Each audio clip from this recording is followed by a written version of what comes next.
Hello. On behalf of Beacon House School System, the organizer of this conference, I'd like to welcome you to the final session of the 12th edition of SOT, A School of Tomorrow from Darkness to Light.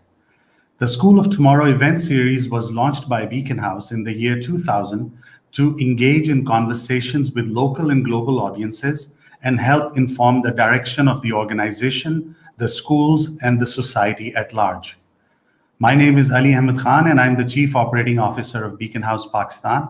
And today it's my great pleasure to welcome you all to this session of our second fully virtual SOT event. Thank you for joining me on this panel, Post-COVID Educational Landscapes, Transformation or Reformation.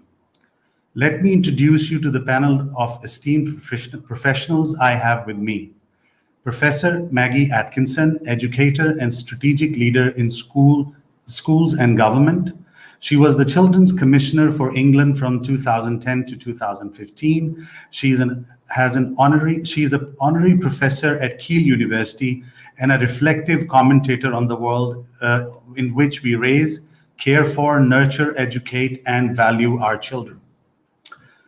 Dr. Mariam Chughtai is the assistant professor at Lum School of Education. She has a doctorate and 2 master's degrees from Harvard University, specializing in education policy and leadership practice. She's also the director, Pakistan programs for the Harvard Mithil South Asia Institute. Mr. Jude Heaton is the director of Global Learning Lab, Teach for All Malaysia. He's a graduate of the University of Nottingham with a degree in philosophy. He has also worked in the British Deputy Prime Minister's Research and Analysis Unit with a focus on social mobility and served as the lead advisor on higher education. And our fourth participant who hasn't joined us yet, Honorable Minister Mr. Taimur Khan Jhagra, is the Minister for Finance, Khyber Pakhtunkhwa, Pakistan. He holds an MBA from London Business School and a degree in mechanical engineering from GIK. He's a former McKinsey partner and worked at the firm for over 9 years in the UAE. I hope he can join us soon. Thank you all for joining me on this panel. A little introduction on the topic at hand. The COVID-19 pandemic has held an unknown card to the global education sector, bringing forth a multitude of challenges while also unleashing new ways of learning and teaching, many of which were not readily embraced before. Several models of teaching are being tried and tested with mixed results. In these difficult times, the world needs to make rapid decisions and adjust at lightning speed to ensure that new ways of learning, particularly those in the virtual space, are in fact delivering expected results.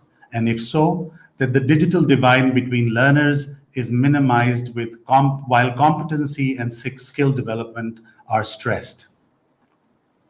Following this pandemic, education needs to change profoundly. But in what ways? There are no ready-made solutions, technological or otherwise. We must build narratives for what the new reality could look like, and we have to nurture the sources that give us hope for this new world. Before we delve deeper into our topic, I would request our viewers to share their comments and questions using Facebook, YouTube, or SOT website, whichever platform you may be watching us on throughout this session. I will put them to our panelists in about 30 minutes. Let's begin. To be honest, the transformation or reformation discussion is not new. In his book, The Element, Sir Ken Robinson argued that education does not need to be reformed, it needs to be transformed. And in some ways, it has transformed since that book was published in 2009. But there is a long way to go. Maggie, in your opinion, has the COVID crisis hastened the need for a full-on transformation, or do we still need to stick to incremental changes? In my view, whichever of those 2 paths we end up choosing, and remember how exhausted teachers are, so radical transformation may not actually be within their energy. But whichever of the 2 paths we choose, I'm with Chughtai when he says, you need to understand what education is for before you can either reform it or transform it. In this country, in the UK, people are heartily sick of the tweaks and bits and pieces approach that is about reform. Heads, even during the pandemic, have been getting things every 24 hours, sometimes late in the evening, for implementation the next day.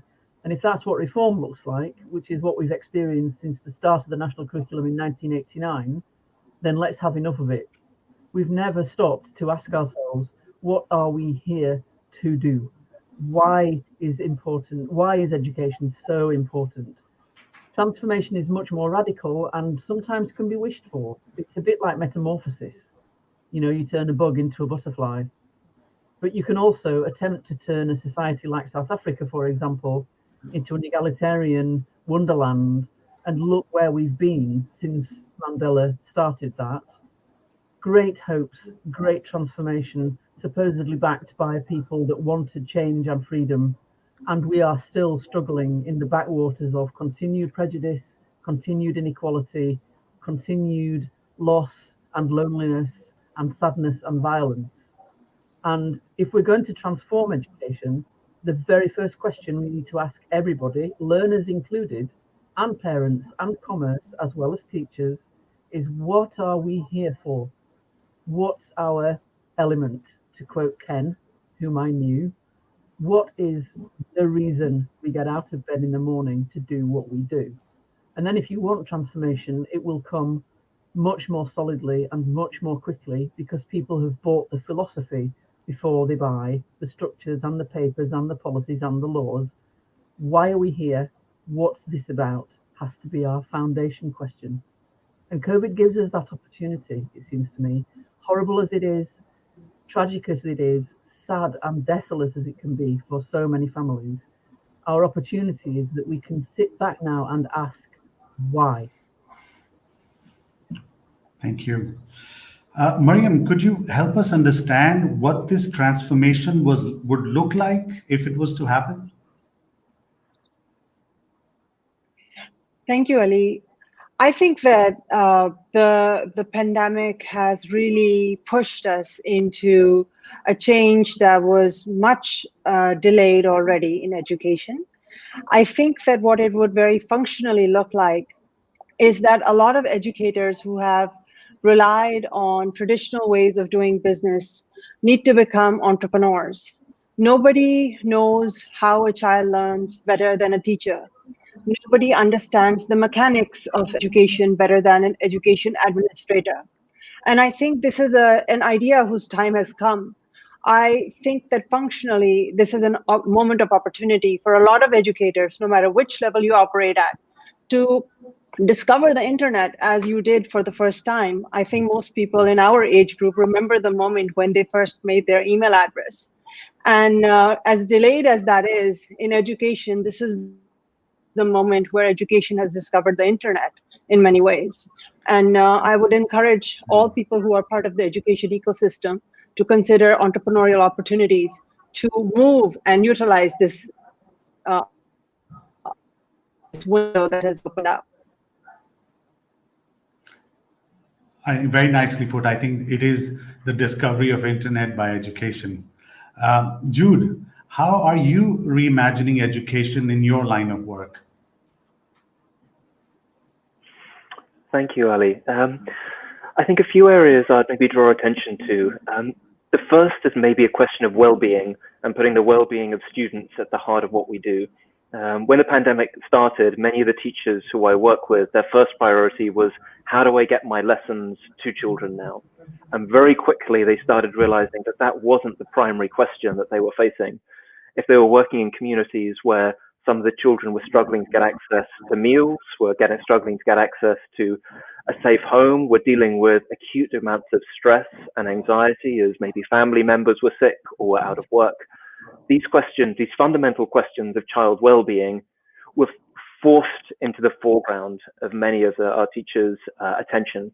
Now, those questions are not new questions, but in our traditional schooling systems, they've often been enabled to be masked, and the children who are most vulnerable in the system don't get the sort of attention that we might perhaps want. And so one of my hopes for this moment is that this question of child well-being absolutely should come first, not just from a sort of humanitarian and ethical point of view, but also from a learning point of view. The science of learning and brain development is very clear about this, that learning, in particular sort of higher order learning that many of us want to see in the world today, simply isn't possible if children don't have a sense of safety, security, and don't build deep, caring relationships with others. So my first hope is really that well-being stays at the center of our attention, and these questions of vulnerability are not second order questions, but they're absolutely primary. A second theme I'll draw out is breaking education out of the silo of the classroom, if you like. The idea that schools were the only place where education takes place was always an illusion. Education is absolutely about a wider community effort. And again, in the last few months, many of our educators have been forced to confront that in many, many complex and difficult ways. And what I hope that can bring to our attention is how do we have this broader perspective on education and truly see it as a community responsibility and not put it all at the doors of our teachers, who, as Maggie very eloquently put, there's already so many expectations for our teachers. And to expect our teachers to do all of this on their own is simply not realistic, and is also, frankly, a dereliction of our collective responsibility. One final point I'll add to this is that, to me, also raises a question about the nature of leadership that we see as necessary in education. And for many of the people who I work with around the world, the idea of collective leadership is becoming more and more central. The idea that we can't expect teachers as a lone hero to go in and solve problems. We need to see ourselves as part of a collective working for children's well-being. And where I'll finish is coming back to Maggie's point that I think is absolutely central in all of this, is this moment has raised this question of what is education for? What is the purpose of education? As so many different forces and elements of our society are being disrupted, we're being really forced to confront this question of purpose. And what I hope is that we can stay not just with some of the more energetic and fast-paced moves that we're making now, but really take this moment to slow down and say, what is this for? And have a collective conversation with parents, children, policymakers, community members, to really ground ourselves on a sense of purpose, which I hope can be based on a desire for equity and well-being for students and all of us. Thank you, Jude. I have a question about well-being, which I'll be putting to the panel, but thank you for sharing your thoughts now.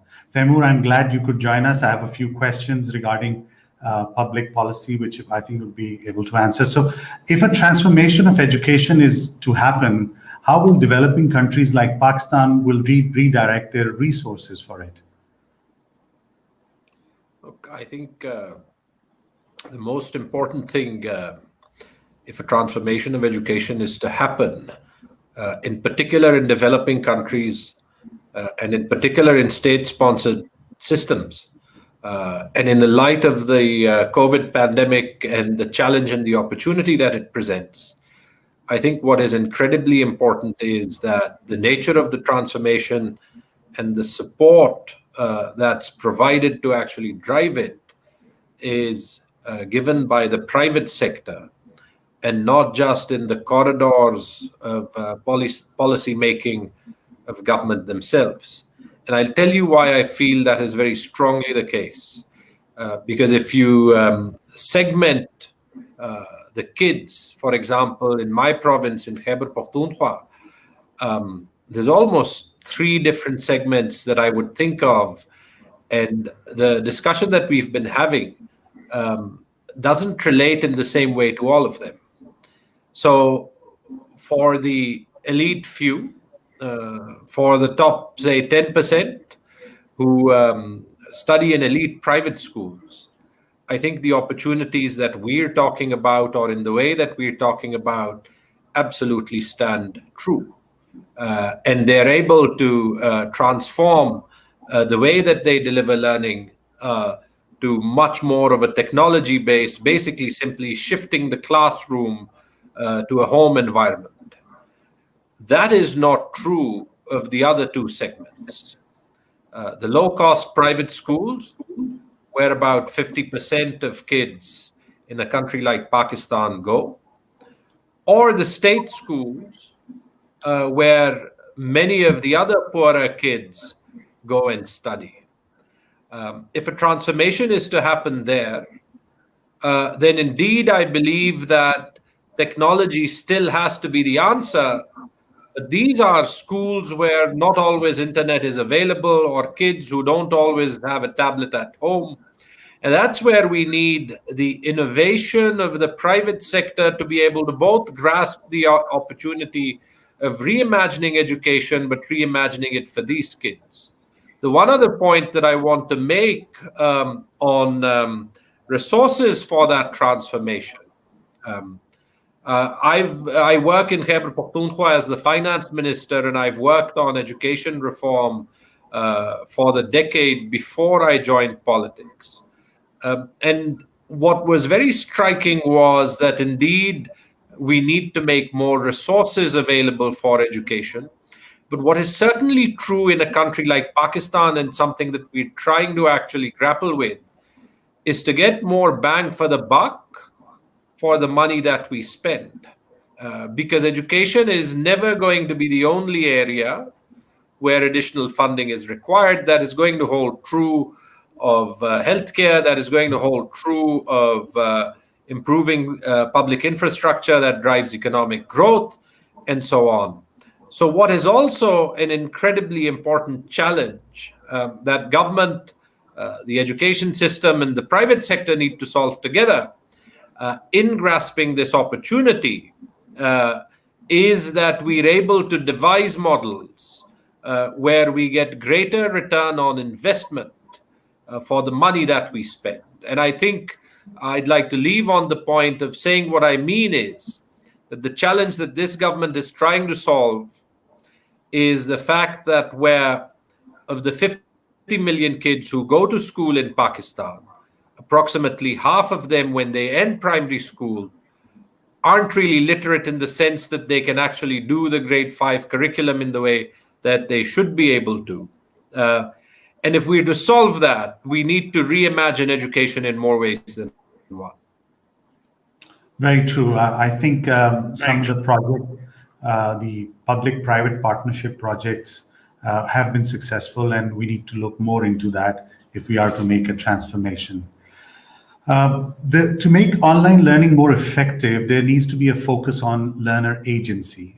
Organizations like IB, OECD, and many other national bodies across the world are already working on enhancing learner agency. Mariam, how can schools do that in an online context? I would like to challenge the predominant perception that this transition to a technology-based learning ecosystem has to be expensive. There has been a lot of investment in education infrastructure, all the way from handing out laptops. At least 10 years ago, when I was a graduate student, the one laptop per child policy was examined by MIT in a multi-country study, and they found that, in fact, learning outcomes for children went down. But in many countries, because giving out technology is easier to do, and it is capital intensive, not to challenge everybody's intentions here, but I think that boat has sailed. We do understand that EdTech solutions do not necessarily have to be expensive. In fact, quite to the contrary, I think EdTech is going to be very economical. There is a saying that right now, rich kids have tablets and poor kids have teachers. And in the future, poor kids will have tablets and rich kids will have teachers. What that means is that you cannot replace with technology what a good teacher can accomplish in person. Now, what I'm trying to say is that with education and with the effective use of technology, you can actually access learning outcomes that were previously just not imaginable, and they don't have to be expensive.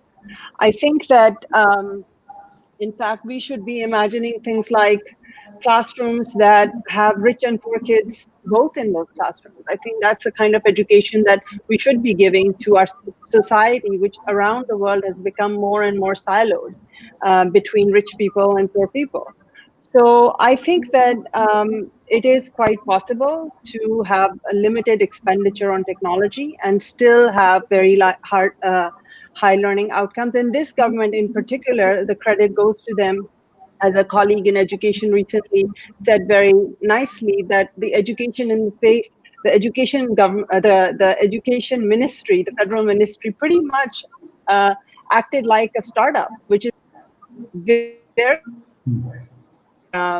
governments or bureaucracies in general, because they were very open to innovation, experiment, and they partnered with edtech companies to bring education to rural parts of Pakistan.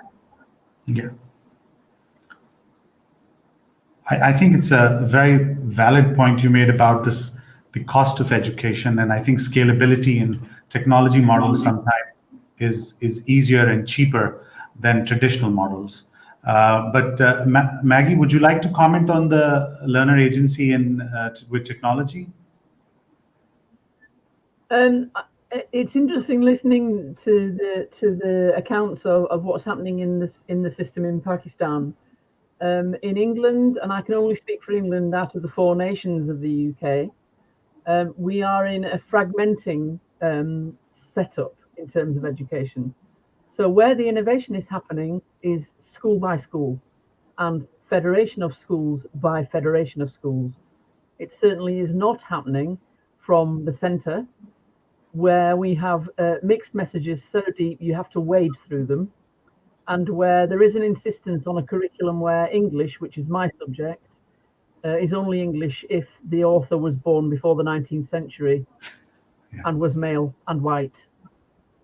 And so we go. Mathematics is only mathematics if it's a traditional model rather than qualitative studies or statistical studies. Science is only science if you can split it into physics, chemistry, and biology, and so on ad infinitum. There is a sense here of looking backwards rather than looking forwards. And into that space has stepped a very creative educational community, including academics who write fantastic pieces of research that back innovation. But if you're looking for innovation from the centre, you can go home and have a rest, because it isn't going to happen. What I find in localities is an incredibly responsive system, which has moved during the pandemic into blended approaches to learning, into supporting children who don't have access to the net. And here it's just awful if you're poor. It's not affordable and you can't do it, and you won't have a quiet place to study. So schools have done hard copy versions of packs of materials. They've done study clubs.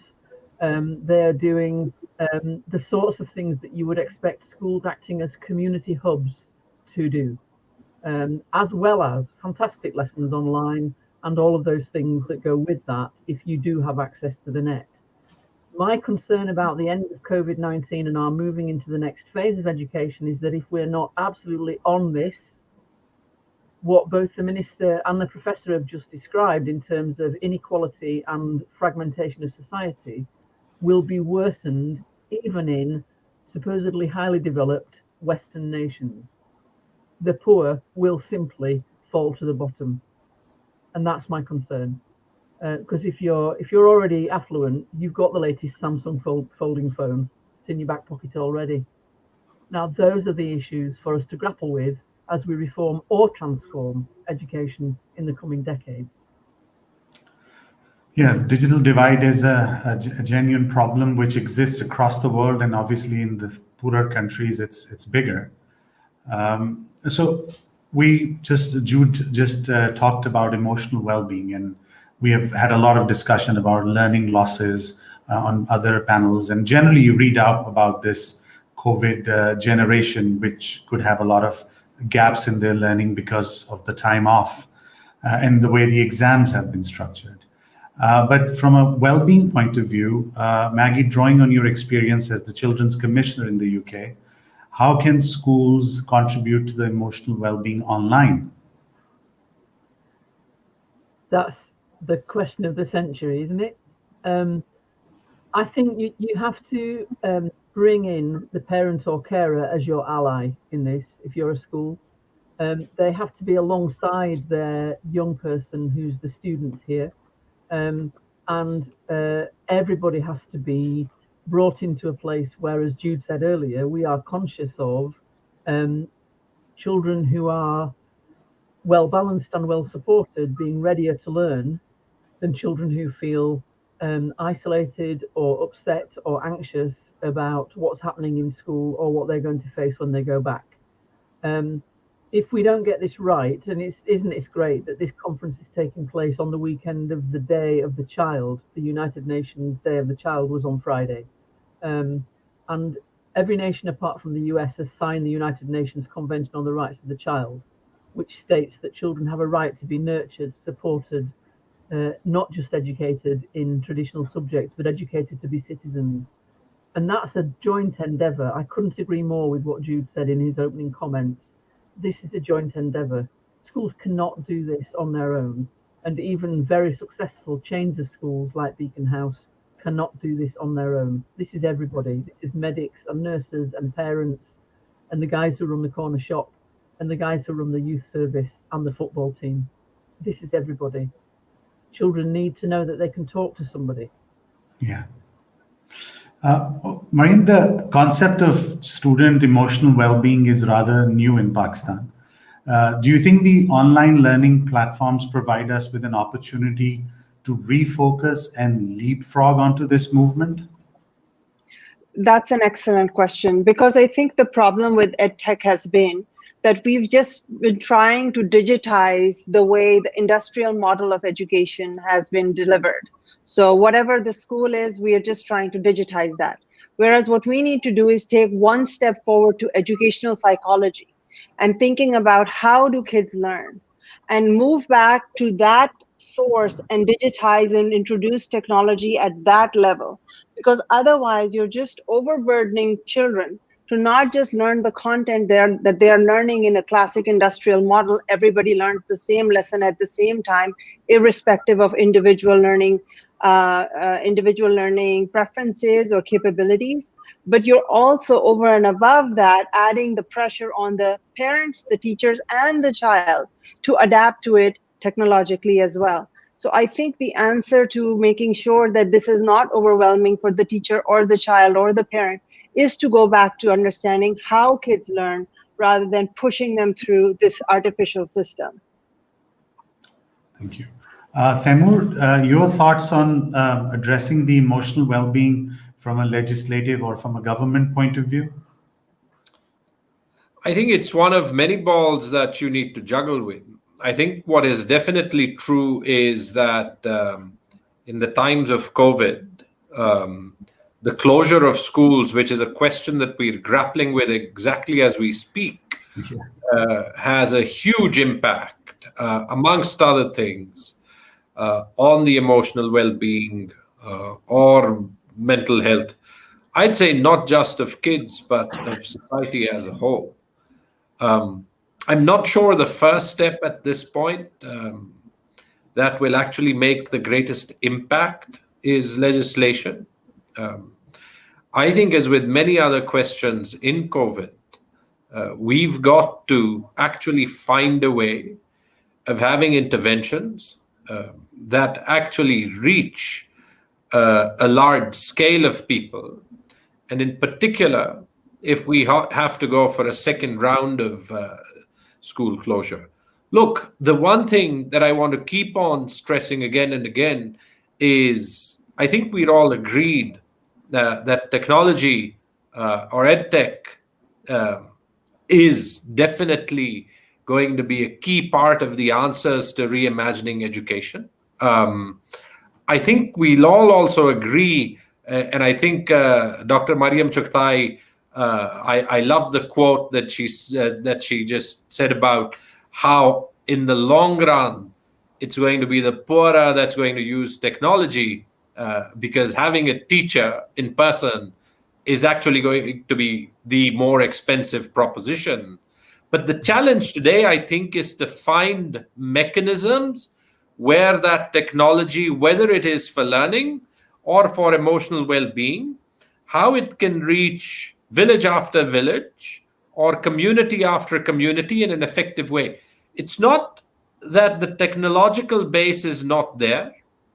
I think if you look at data in Pakistan, you'll find that smartphone penetration is somewhere between 30 and 40%. That's not an insignificant number at all.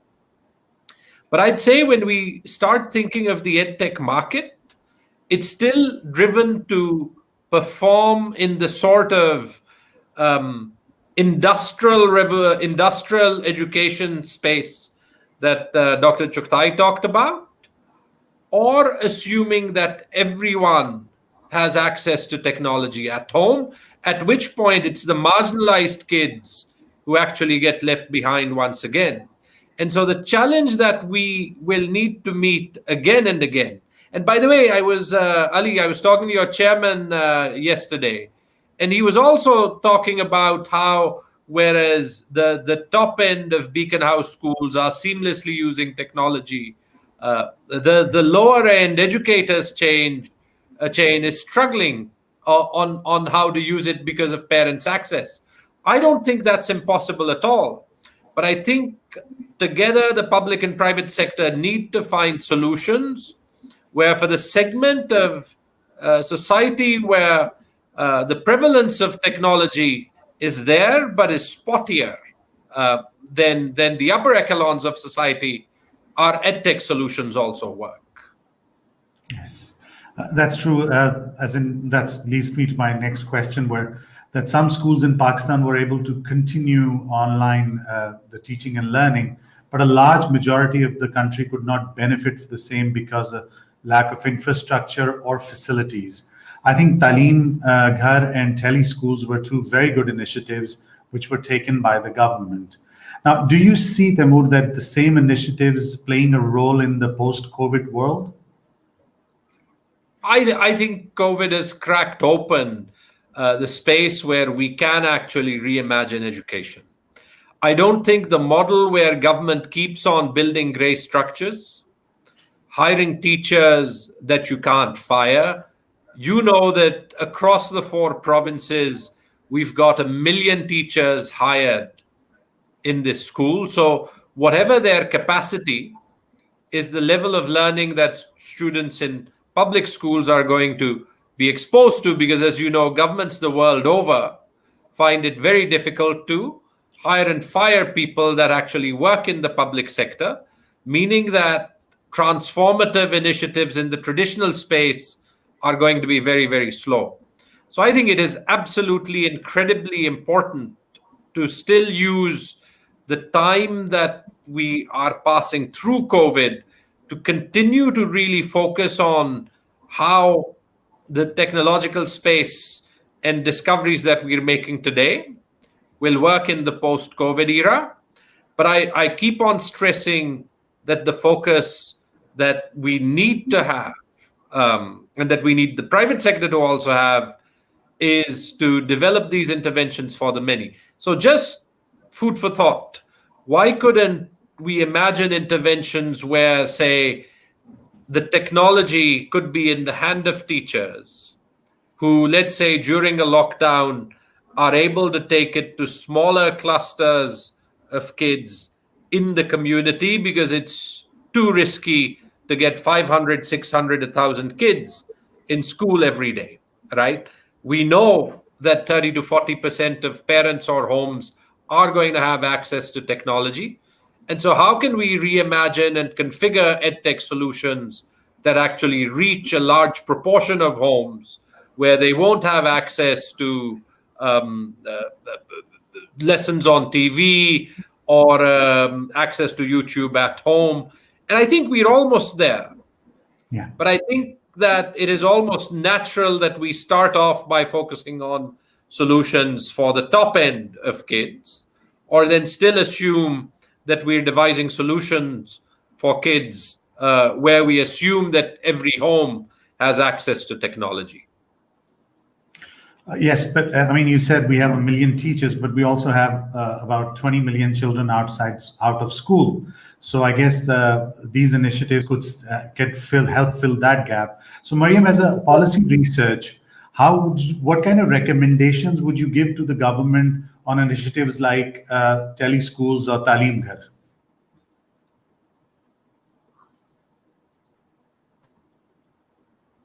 Are you there?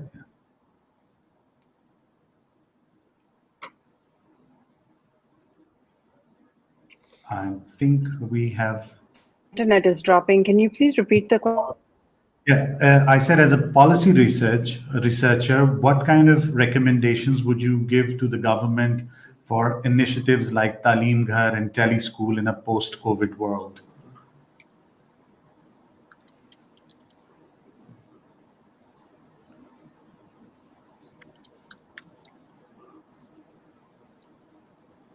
Okay.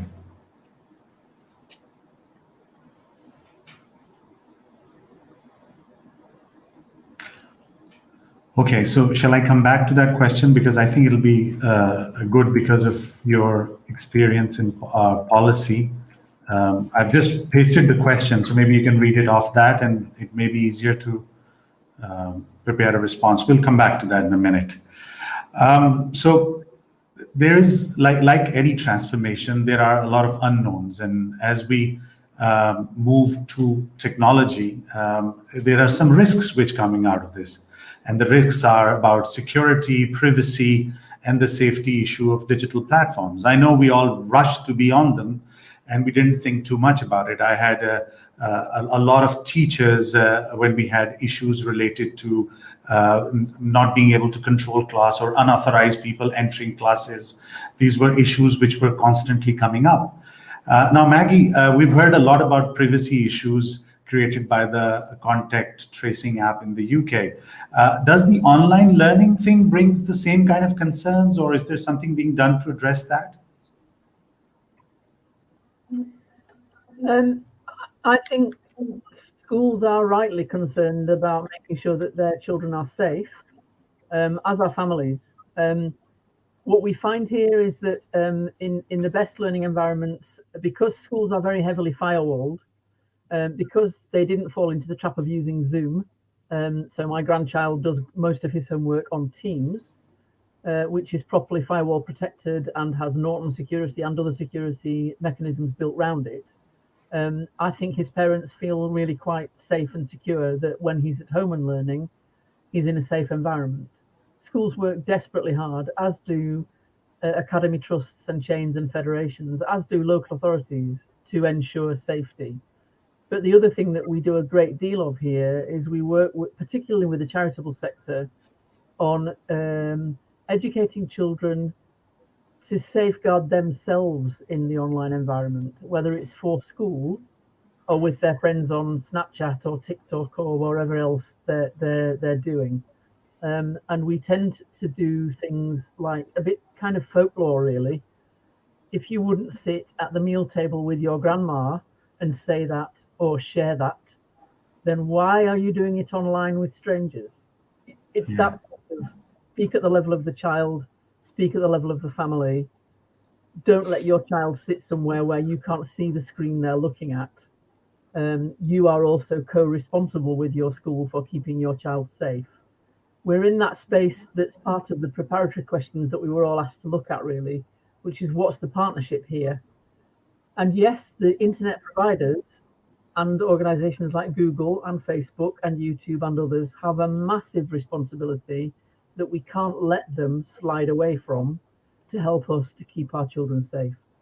So it's a collective. We're back to the collective that Jude was talking about earlier. But I think as your global learning lab person, he may well also have some very useful things to say. So I'll stop now. Thank you. Jude, your thoughts on privacy and how you're handling it in Malaysia and across the global learning lab countries? I suppose before going too much into the details on what to do on privacy, I suppose I just want to slightly push back on this idea that reimagining and rethinking education is primarily a question of technology. And the reason why I say that is I think we need to be clear about the difference between the tools and the means that we use for education and the vision and outcomes which we're aiming for in education. So one of the interesting things that we're noticing actually in the global network that I work alongside is that some of the most interesting areas of innovation are not happening in the high income areas, they're happening in the low income areas. And one of the reasons for that is in the high income areas, as we've already heard on this call from a couple of different perspectives, one of the things that's been able to happen is just replicating what was happening already, except on a virtual platform. Whereas in some of the lower economic contexts, there was this push to really rethink what are we trying to do and how do we do that here. And so, for example, in terms of how technology can work in those ways, we're seeing, for example, you might not need a mobile phone in every household, but if one person in a neighborhood has access to WhatsApp, then a teacher can provide materials in a low bandwidth context that can be shared in that way. And in those sorts of contexts, there really aren't so many privacy concerns that come up in quite the same way. There are community care questions that do come up, but those, to Maggie's point, really helps just sort of align with questions that we might have on a day-to-day basis. Where do I feel safe my child going? Is this a safe environment? What kind of oversight is there? And so on. In terms of sort of some of the technical sides of privacy, I mean, yes, I think there are questions, particularly if we continue in online platforms for sustained periods of time. There are questions of what sort of data is being gathered from that, who has access to that data, and what ways can that data be monetized. And that raises all kinds of broader political and social questions that we might want to worry about. And I think, as we've seen with many technology platforms, often we start by opening the doors and then standards get set in place that have quite deep roots and are then very difficult to change. So I think we need to be going in with our eyes open at this early stage, that we're not setting in place practices, traditions that allow forms of exploitation in the longer term. Mariam, I think you probably missed the last part of the start of the question. This is related to safety, security of the digital platforms, and I'm sure you're aware that because we have jumped on this bandwagon, there are some official channels, and then there are unofficial channels like WhatsApp and Messenger, which get used by schools to communicate, or teachers with their students. So what advice would you give schools to help protect their children? I think that if you go back to the moment when we all were faced with the question that should we shut down our school, university, organization, and or not, this is around March. I was in a similar meeting at my institution, and I was trying to convince them that nature is really indifferent. The universe is indifferent. The pandemic is indifferent to whether we want to make this shift or not, because this shift is happening. The question is, come fall 2020, do you want to be prepared to run the university online, or do you want to be caught off guard and run the university online? And I am very happy that I represent an institution that had the foresight to decide to go online in March for fall. I think that a similar theme applies to the question of privacy. This is not something we can avoid. Children already have access to the internet. There is a lot of exploitation of content related to children. It is something that we have to embrace and tackle head on, rather than live in the illusion that this is something that if we avoid this shift to online and technology-based instruction, somehow we can avoid exploitation of children. I guess we can, but Taimur, although there are cybercrime laws, but is this an issue which gets discussed at the government level, and are they trying to legislate for that, so it becomes in the focus for just schools as well as students? I think the core legislation is already in place, but I think very honestly we're grappling with more basic issues of learning, of functioning of schools, of at this very moment the risk presented with the continued opening of schools versus the opportunity cost of the closure of the school system. So I honestly think that it's not necessarily, although I think it's a very important debate, but I don't think it's one that is or ought to be at the top of the government agenda in a place like Pakistan, as far as education priorities are concerned. I also think that in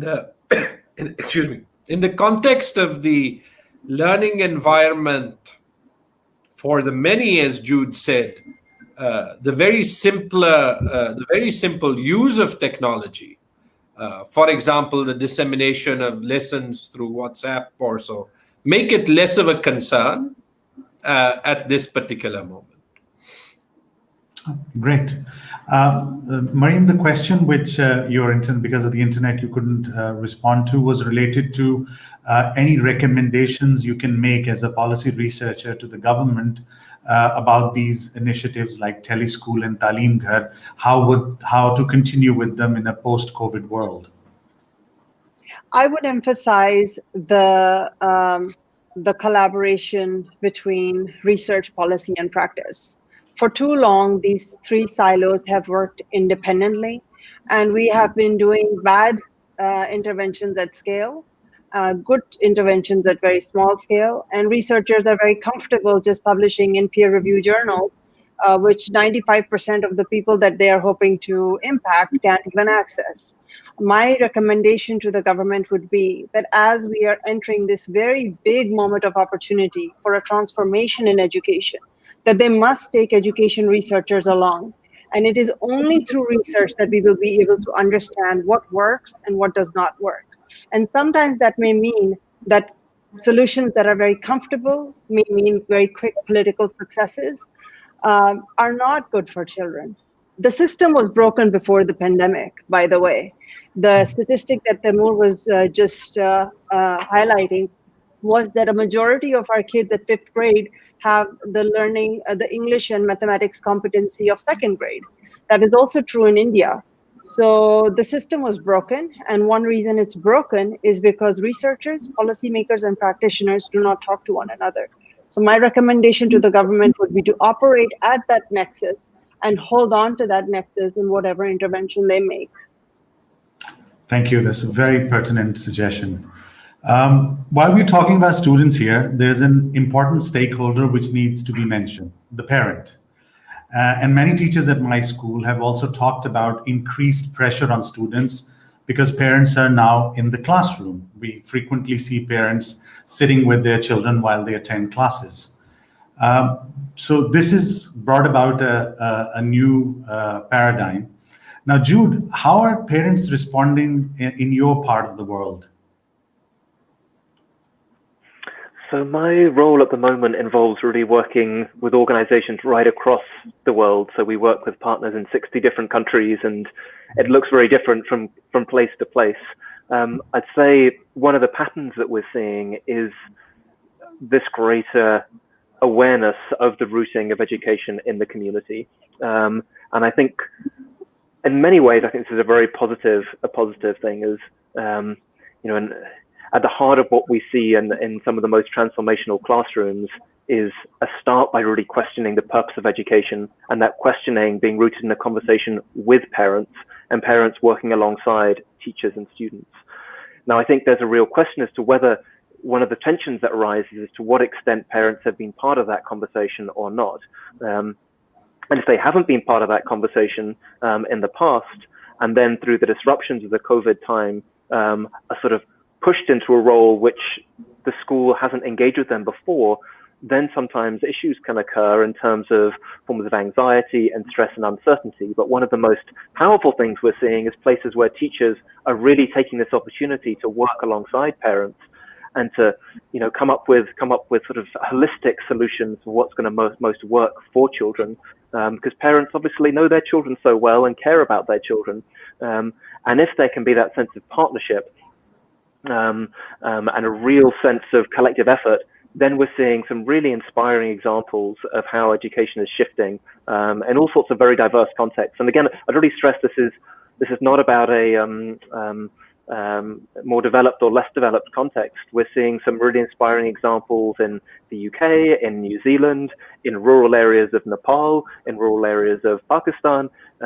This sort of, in a way, it helps us connect with one of those sort of fundamental points of education, some of these basic humane elements of education, and connects us with some of its core purposes, which can be really inspiring and good to see. I agree. Where we have that partnership, it's very successful. But Mariam, I'm sure you have come across a lot of questions about online learning in Pakistan. So how do we make that transformation happen when parents are stuck in their own school experience and can't really see the value of this online learning? I think that just as the corporate sector has evolved, the real estate market has had to really adjust, because a lot of companies are no longer interested in paying rent when most of their employees could work from home. I think similarly, in the transformation of how education is delivered, we have to understand that education will no longer be something that parents can just outsource to the teachers and to the schools. It is something in which the parent, the teacher, the administrator, and the student will have to be equal stakeholders. And the mechanism through which education is delivered needs to be friendly to a working parent's reality. A teacher who has to teach and spend so much time with multiple kids in a totally new kind of a platform. So again, we cannot just dump the responsibility of the adjustment on, teachers need to adjust, and parents and students need to adjust, and parents need to adjust until they need to. I think that the whole landscape of how education is delivered has to be reimagined. And parents have to play their part, and employers have to allow parents to play their part. There is no other way to move forward. Taimur, can the government do anything to build parental confidence into online education and change their attitudes? I think here absolutely can, is, and will continue to do so. I think the engagement of parents is important and in the interest of government, because I think it also builds a layer of accountability and connectivity between parents and government schools. So I think it is an absolutely essential area where we should and do encourage parents to act sensibly in this role. And the reason that we can actually engage on this is that in this case, having that large workforce gives you the means to communicate as well in every community. Thank you. Maggie, in your experience, how slow or fast do these attitudes change? The more you can involve parents and carers, and remember, some children are not with their parents, they're with foster carers, or they're adopted, or they're with granddad or whatever, the more quickly they will adjust to what schooling is really about, rather than what they imagine it's about because of their own school experience. So the fact that parents are hovering in the background when their children are engaged in classes is actually no bad thing, as far as I'm concerned. And where is the use by schools of the strengths and skills and amazing competencies that many, many parents also have? Are you, for instance, getting the parent who speaks 3 languages to be involved in their children's exploration of both their home tongue and the mother tongues of other nations as part of the rounded curriculum that all contributors this afternoon have been speaking about? If this is a joined endeavour, not an outsourced one, to quote Mariam, then actually it's a joined endeavour where you're using the skills of parents as co-educators. They are their children's first educators, after all. You learn to walk and talk, you learn to handle food, you learn to handle hygiene and dressing yourself at home, not at school. And therefore, home is also a learning environment. How are we best placed to use what parents bring into this environment alongside their children? And COVID has presented the most amazing opportunities to capitalize on that. And we should be using it. We should be using it. I hope we are. Thank you very much. Now we have 7 minutes left, or 6 minutes. So I'm going to go to the question and answers, which will be shared on the panelists. We should be able to see that on their screen. Just let me see. Okay. I'm gonna, yeah. Okay, I don't think, can we see the questions, please? Okay. All right. The first question is how private and public sector can join hands to bring the Reformation, this Amin Khan. Who should we, maybe Dr. Mariam, could you take this one, please? Because Taimur has already commented on this. Yes. I think Minister Jhagra is in a much better position to speak to this with experience, because the way KPK has managed the response to the coronavirus pandemic is really commendable. And I think one thing that they did differently was that they, as the public sector, really embraced the private sector. And they did not look at it as a competition, but rather looked at it as a way for providing better service at scale, which was affordable. The private sector does not have a major incentive to work with the government sector because they are doing what they're doing just fine.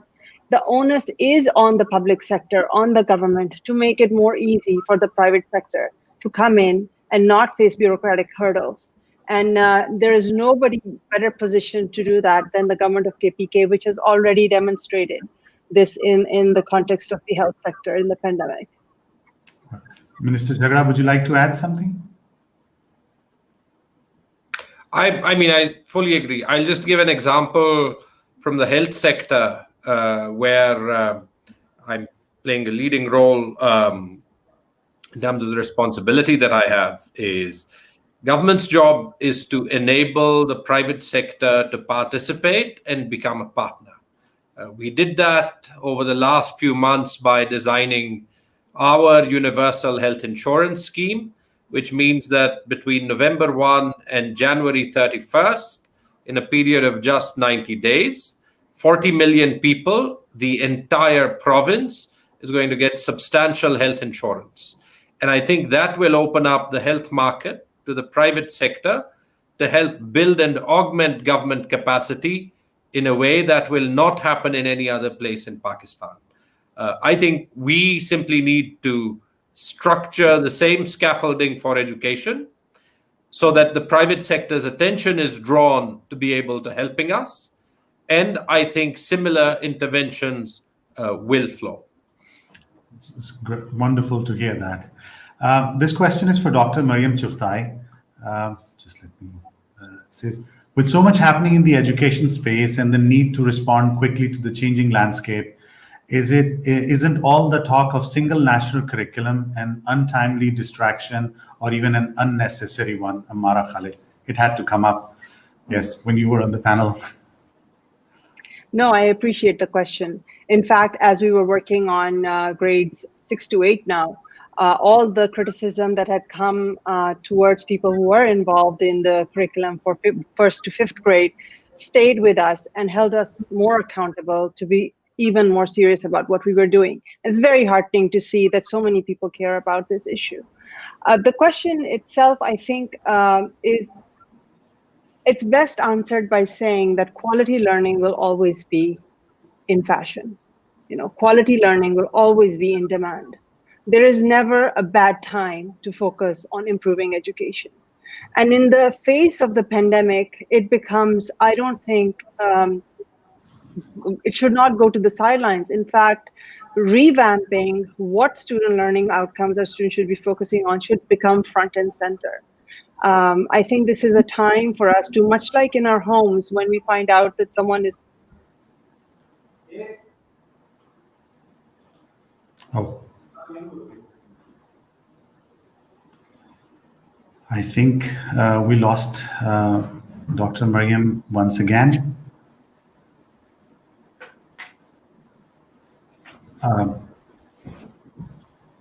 We have a few more questions, but that's all we have time for. Anyway, I would like to thank my esteemed panelists, Dr. Mariam Chughtai, Professor Maggie Atkinson, Honorable Minister Mr. Taimur Jhagra, and Mr. Jude Heaton for their time and valuable input on these important topics. I'd also like to thank Ms. Saima Bakar for being a great session manager. She has been coordinating with us for the last few days on this. I'd like to thank our audience for tuning in and sharing their comments and questions. I'm sorry if we could not take your question, but we will keep the conversation alive on the SOT website. Please visit our website, www.sotevents.com, to catch up on the sessions of these 3 days. On behalf of the chair of SOT, Mr. Qasim Kasuri, I'd like to thank all the participants of the conference. We look forward to seeing you in person and online for the 13th edition of the SOT next year. Fingers crossed. From me, Ali Ahmed Khan, and the SOT team, good night and God bless. Thank you very much. Thank you, folks. Thank you. Thank you. Bye-bye. Very well.